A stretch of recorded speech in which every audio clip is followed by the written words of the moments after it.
اعوذ باللہ من الشیطان الرجیم بسم اللہ الرحمن الرحیم فصل ثانی فصل فی لزوم الاخلاص من الآثار و کلام الانبیاء، کہ یہ فصل ہے دوسری فصل کہ اخلاص کتنا ضروری ہے علم کے حاصل کرنے میں یا تعلیم کے دینے میں۔ من الآثار، اور یہ حدیثیں آثار اور انبیاء کے کلام میں ہمیں ملیں گی۔ چلیے پہلی حدیث کو رضی صاحب آپ پڑھیے۔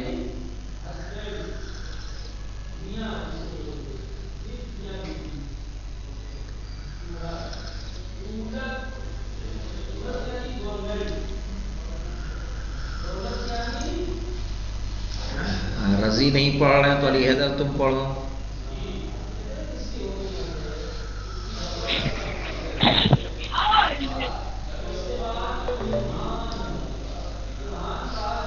بسم اللہ الرحمن الرحیم۔ عن النبی صلی اللہ علیہ وآلہ وسلم ان موسیٰ علیہ السلام لقی الخضر، نہیں لقی الخضر، لقی الخضر علیہ السلام فقال اوصنی، اوصنی، اوصنی، امر کا صیغہ ہے نا۔ وعن النبی صلی اللہ علیہ وآلہ وسلم، رسول اکرم صلی اللہ علیہ وآلہ وسلم نے فرمایا کہ ان نہیں پڑھیں گے، کیا پڑھیں گے؟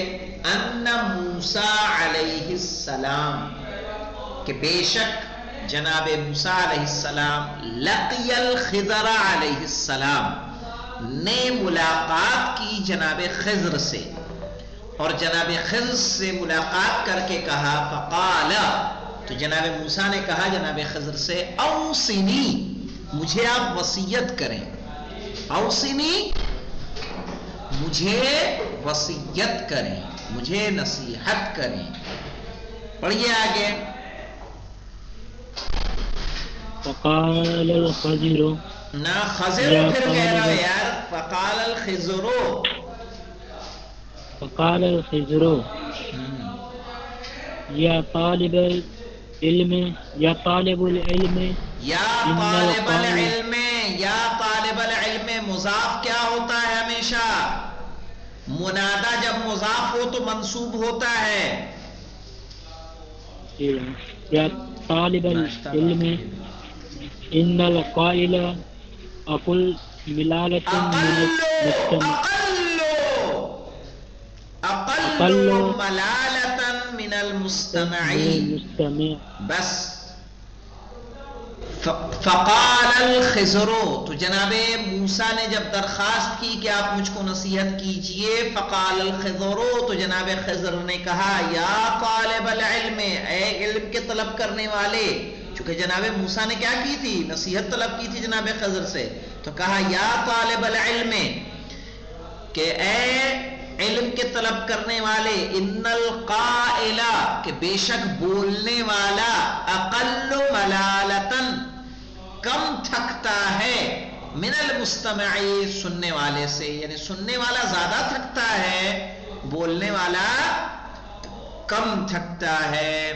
فقال الخضر یا طالب العلم ان القائل اقل ملالتن، کیا کہیں گے؟ اقل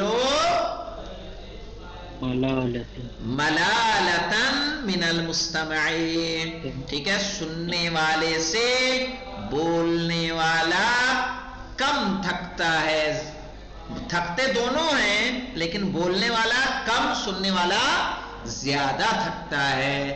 آپ مجلس پڑھ کے دیکھیں اور ایک مجلس سن کے دیکھیں، مجلس سننے میں نیند آ جائے گی، ذہن ادھر سے ادھر جائے گا، مجلس پڑھنے میں نہیں جائے گا۔ ہوتا کیا ہے؟ سننے والا تھکتا ہے۔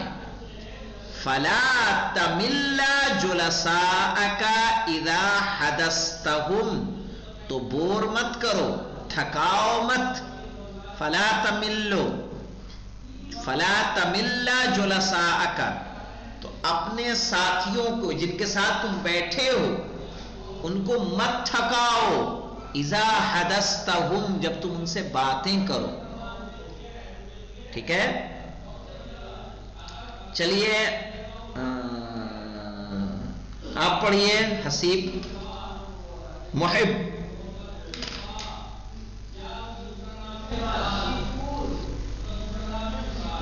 بسم الله الرحمن الرحيم.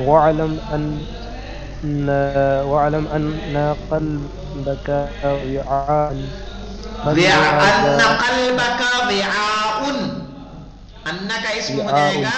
ہاں، ارے ان کی خبر. فانظر ماذا تحشو به وعاءك وعرف الدنيا. ہاں، وعرف الدنيا ونبذها وراءك فإنها ليست لك بدون ولا لك فيها محل قرار. دیکھیے اتنا، بس دیکھیے اتنا. وَعَلَمْ، اور جان لو، أَنَّ قَلْبَكَ وِعَاءٌ، کہ بے شک تمہارا دل کیا ہے؟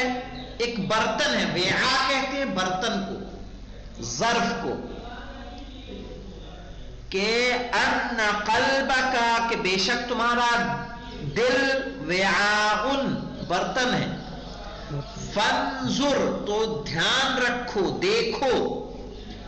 ماذا تحشو به وعاءک، تحشو به، کہ کیا بھر رہے ہو. ماذا تحشو، کیا بھر رہے ہو. به وعاءک، یعنی کس چیز سے اپنے برتن کو بھر رہے ہو. کہہ رہے وَعْلَمْ أَنَّ قَلْبَكَ وِعَاءٌ، جان لو کہ تمہارا دل کیا ہے؟ ایک برتن ہے، ایک ظرف ہے. فَانْظُرْ مَاذَا تَحْشَوْ بِهِ وِعَاءَكَ، تو دھیان رکھو، غور کرو، دیکھو کہ تم کس چیز سے اپنے برتن کو بھر رہے ہو. وَعَرِفْ، اور جان لو. الدنیا، ٹھیک ہے، دنیا کو جان لو.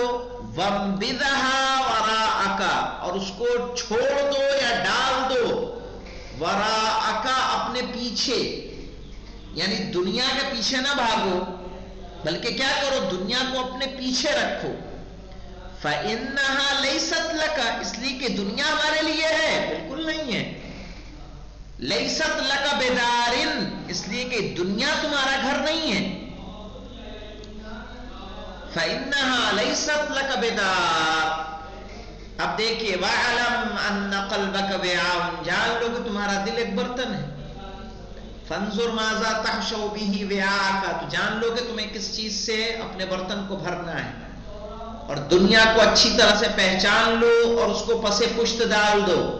فَإِنَّهَا لَيْسَتْ لَكَ بِدَارٍ، اس لیے کہ وہ تمہارا گھر نہیں ہے. دنیا اگر کسی کا گھر ہوتا، وہ شعر ہم کیوں پڑھتے ہیں، جب احمد مرسل نہ رہے کون رہے گا. چونکہ سب سے زیادہ اگر کسی کو رہنے کا حق تھا تو کس کو؟ سید کائنات، سید المرسلین محمد مصطفیٰ صلی اللہ علیہ وآلہ وسلم کو، کہ وہ خاتم النبیین تھے، اللہ کے حبیب تھے. خدا کو چاہیے تھا کہ ان کو باقی رکھتا، باقی انبیاء کو باقی رکھتا. اللہ کے وہ محبوب تھے، لیکن اللہ نے جب ان کو باقی نہیں رکھا تو دنیا کسی کے لیے رہنے والی نہیں ہے. فَإِنَّهَا لَيْسَتْ لَكَ بِدَارٍ، یہ تمہارے لیے گھر نہیں ہے. وَلَا لَكَ فِيهَا مَحَلُّ قَرَارٍ، اور اس دنیا میں ہمیں قرار بھی نہیں ملنے والا ہے. اس میں اللہ نے قرار رکھا ہی نہیں ہے. آئینہ اخلاق میں باقاعدہ یہ عبارت آئی ہوئی ہے کہ لوگ دنیا میں آرام کو تلاش کرتے ہیں، جبکہ دنیا کے لیے خدا نے آرام بنایا ہی نہیں ہے کہ نہیں. تو کہہ رہے ہیں دنیا کے پیچھے مت بھاگو، دنیا کو اپنے پیچھے رکھو. آپ اس میں سے اتنا ہی لیں جتنے سے آپ کا گزارا ہو جائے. زیادہ ہوگا تو آپ کو زیادہ کا حساب دینا ہے، کم ہوگا کم کا حساب دینا ہے. فَإِنَّهَا لَيْسَتْ لَكَ بِدَارٍ، یہ ہمارا گھر نہیں ہے کہ ہم یہاں بسیں گے. تو ہم ساری قد و کاوی، ساری محنت، ساری جستجو اپنے نماز کو ہم ترک کر دیں، روزے نہ رکھیں کہ صحت بنا لیں، جم جا رہے ہیں تو ہم روزہ رکھیں گے تو کمزور ہو جائیں گے. ارے بھائی دنیا میں کتنے دن باقی رہنا ہے؟ آپ جم جائیں یا نہ جائیں، 60 سال 70 سال 80 سال 90 سال 100 سال اس دنیا سے جانا ہی جانا ہے. وَلَا لَكَ فِيهَا مَحَلُّ قرار، اور نہ ہی اس دنیا میں اللہ نے ہمارے لیے قرار رکھا ہے. وَإِنَّهَا جَعَبْ، اب جب سب کچھ نہیں رکھا ہے، دنیا ہمارا گھر نہیں ہے، دنیا میں ہمیں قرار نہیں ملنا ہے، سکون نہیں ملنا ہے، تو پھر دنیا بنائی کیوں اللہ نے؟ تو کیا کہہ رہے ہیں؟ وَإِنَّهَا جَعَلَتْ، ٹھیک ہے، بَلَغَةً لِلْعِبَادِ، ٹھیک ہے، لِيَتَزَوَّدُوا مِنَهَا لِلْمَعَادِ، بلکہ یہ بنائی گئی ہے، ٹھیک ہے، بندوں کے لیے ایک ذریعہ،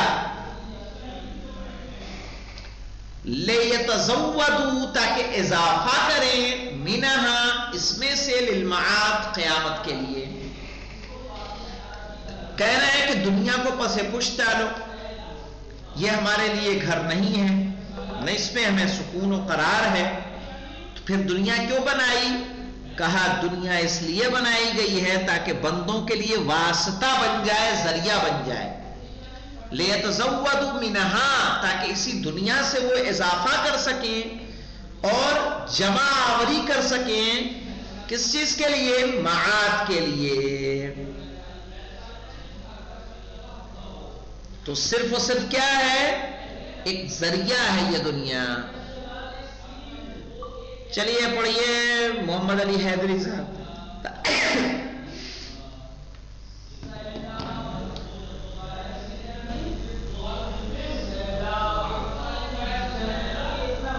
پڑھیے یا موسیٰ.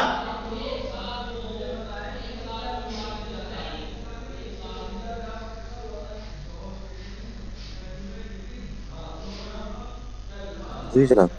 پڑھیے. بسم اللہ الرحمن الرحیم.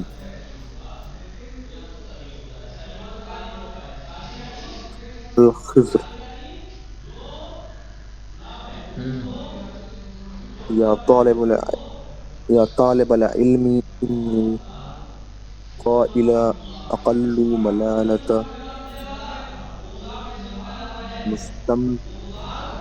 کہاں پڑھ رہے ہیں یار؟ یہ پڑھو تم. یہاں ساتھی میں تھے کہ کہیں اور تھے تم؟ یہاں سے پڑھو.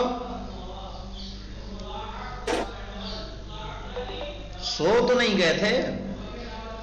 نہیں ہے. یا موسیٰ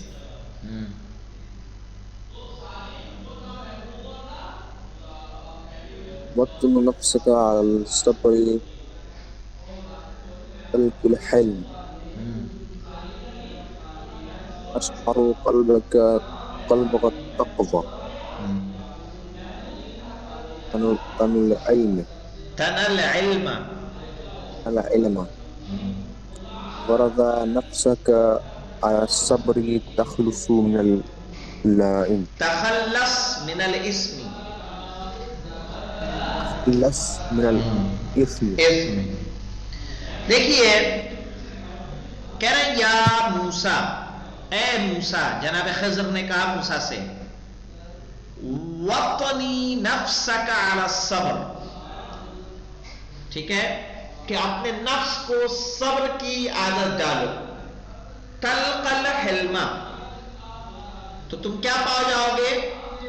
تمہاری ملاقات کس کی ہو جائے گی؟ حلم سے. یعنی اگر صبر کی عادت ڈال لو گے تو حلم پا جاؤ گے. وَشَعَرْ قَلْبَكَ التَّقْوَى، اور اپنے دل کو تقوی کا شعور عطا کرو. تنل علم، تو کیا مل جائے گا تم کو؟ علم ملے گا. وَرْضَى نَفْسَكَ عَلَى الصَّبْرِ، اور صبر پہ اپنے نفس کو کیا کرو؟ راضی کر لو. تخلص من الاسم، تو تم گناہوں سے آزادی پا جاؤ گے. یعنی اگر چاہتے ہو حلم کو پاؤ تو صبر کی عادت ڈالو، چاہتے ہو کہ تم علم کو پاؤ تو اپنے دل کو کیا کرو، اپنے دل میں تقوی پیدا کریں، اس لیے کہ تقوی الہی نفس کو پاک کرتا ہے۔ قرآن سورہ جمعہ میں آیا کہ نہیں، وَيُزَكِّيهِمْ وَيُعَلِّمُهُمْ، تو پہلے تزکیہ نفس ہے پھر تعلیم ہے۔ تو کہا اگر علم چاہتے ہو تو تقوی اختیار کرو، اور اگر چاہتے ہو کہ گناہوں سے پاک ہو جاؤ تو صبر پر اپنے آپ، ایک تو صبر کرنا اور ایک ہے صبر سے اپنے آپ کو راضی کر لینا، دونوں میں فرق ہے۔ تو صبر سے اپنے آپ کو راضی کر لو، تم گناہوں سے آزاد ہو جاؤ گے۔ یہ نصیحت کس کی ہے؟ یہ نصیحت ہے جناب خضر کی جناب موسیٰ کو۔ والحمدللہ رب العالمین۔ یہاں تک رکتے ہیں، انشاءاللہ اس سے آگے کی جو نصیحت ہے جناب خضر کی موسیٰ کو وہ کل پڑھیں گے۔ والحمدللہ رب العالمین۔